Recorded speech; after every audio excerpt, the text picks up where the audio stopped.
start. Nandito po tayo sa bypass silang Cavite upang matunghayan at isagawa ang isang dokumentaryo tungkol sa kahirapan.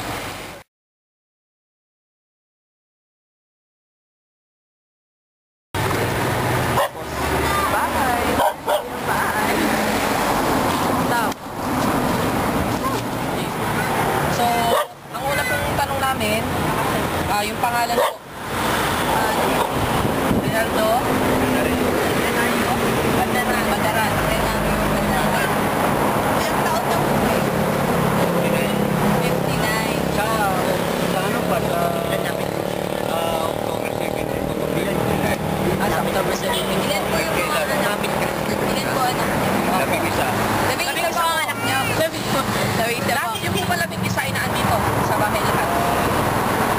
Isa lang mula ko lang. Ay, isa lang po. So sa labing isa pong iyon, ilan po ba ang may trabaho? Kasi lang. Isa lang po. Yung may mga trabaho na anak ko, yung pamilyar, yung apat. Nagtatrabaho po ba kayo bilang ano? Bilang traffic enforcer. Magkano naman po yung kinikita niyo sa pagka-traffic enforcer?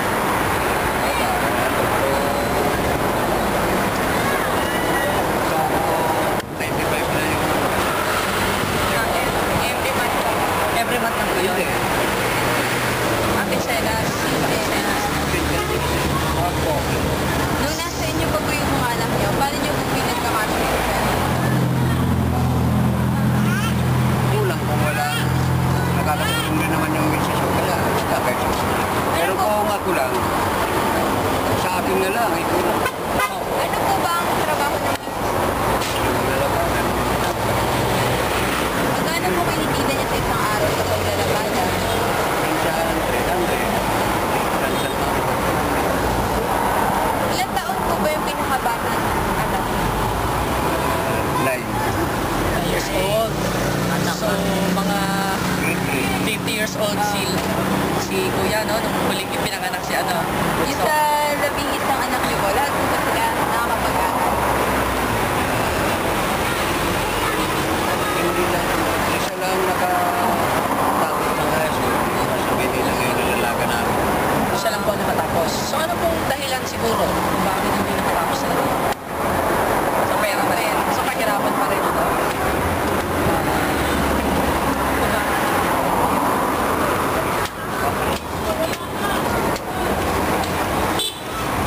Yan ang pinagkarampiruan na kaya hindi nakapagtapos. Gusto mo nag-aaral yung namin ng pinatay. Yung hindi ko kaya. Gusto talagang nag-high school yan. Kaya lang, second year. Ano si Kuya? Tumigil na rin. Pinatigil yung pinagkarampiruan. Iba po. Hindi kaya kung dalawang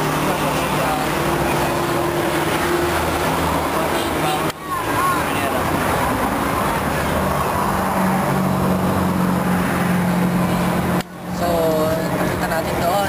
Nung hindi po sila nakapag-aral, ano pong ginagawa nila? Mga anak niyo po.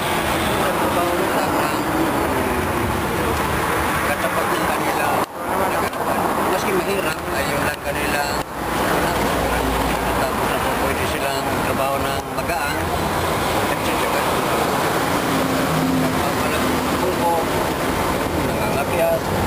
Tingin niyo po may magagawa po ba yung pamilya?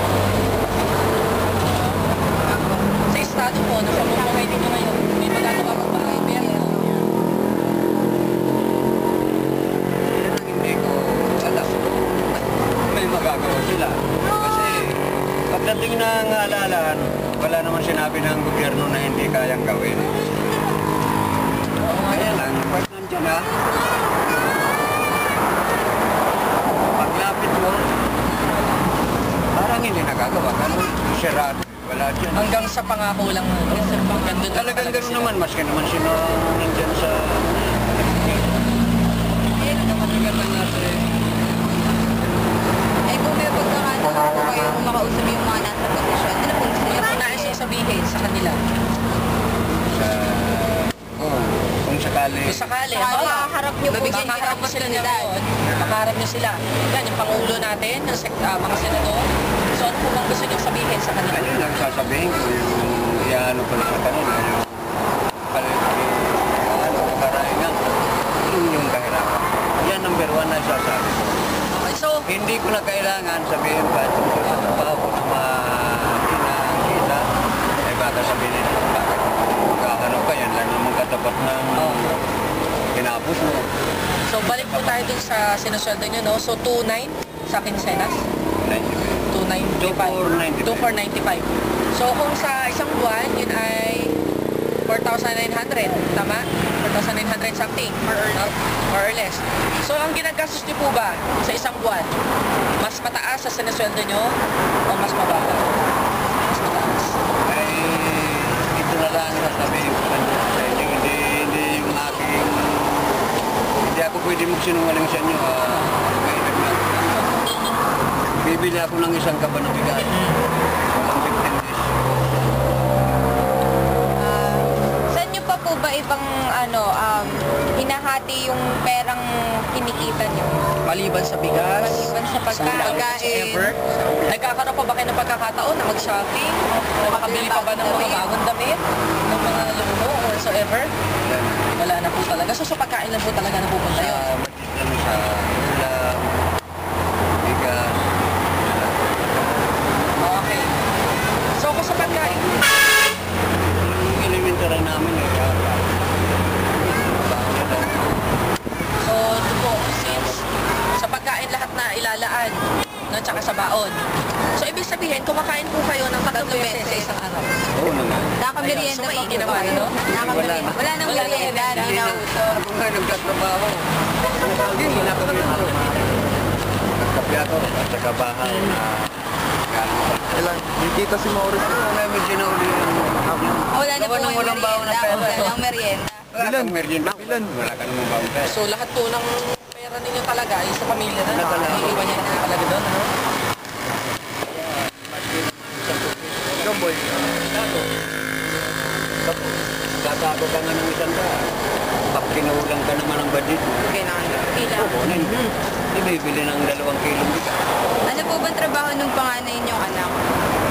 Mga pera. Nakakita po po. Pero pamilya, Nakatulong pa rin po ba siya sa inyo? Hindi na rin. kami na lang Ibig sabihin, so kahit kung may trabaho na siya, yung perang kinikita niya ay sa kanya pa rin. Pero tinutulungan niyo pa. kulang din sa Kasi kanila. kulang. Kasi May pamilya na rin po sa ba? isang araw na pagpunta nila sa pulan. Minsan may dito sa kanila. Sa bagay.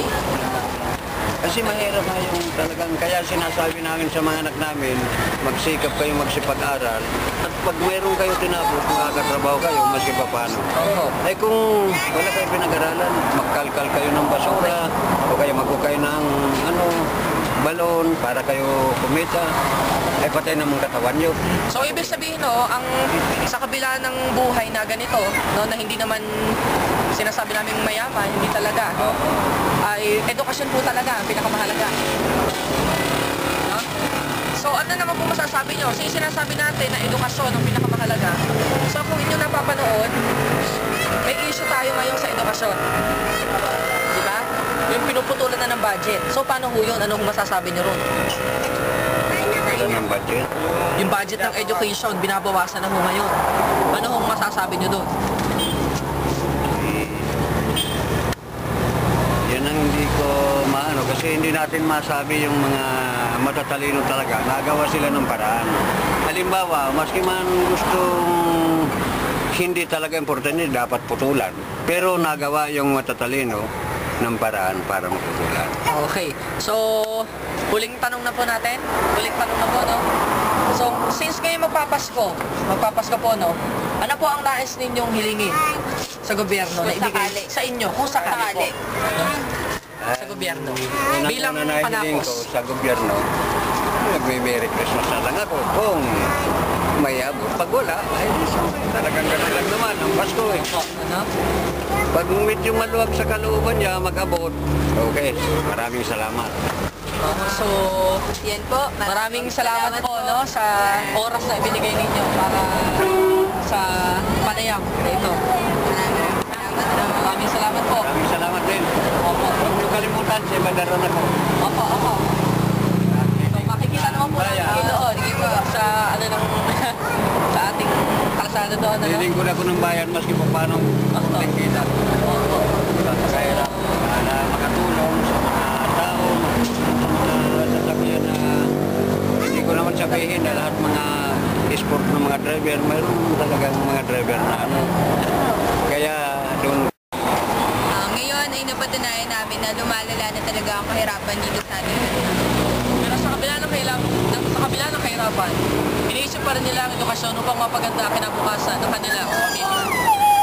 Sabi nga nila, ang edukasyon lamang ang tanging bagay na hindi mananakaw ng iba. Go! Iba talaga ang mga Pilipino. Kahit magipit na, kahit wala na, basta sama-sama ang pamilya, masaya. Ikaw! Iba talaga Pilipino. Basta masaya, buo ang pamilya.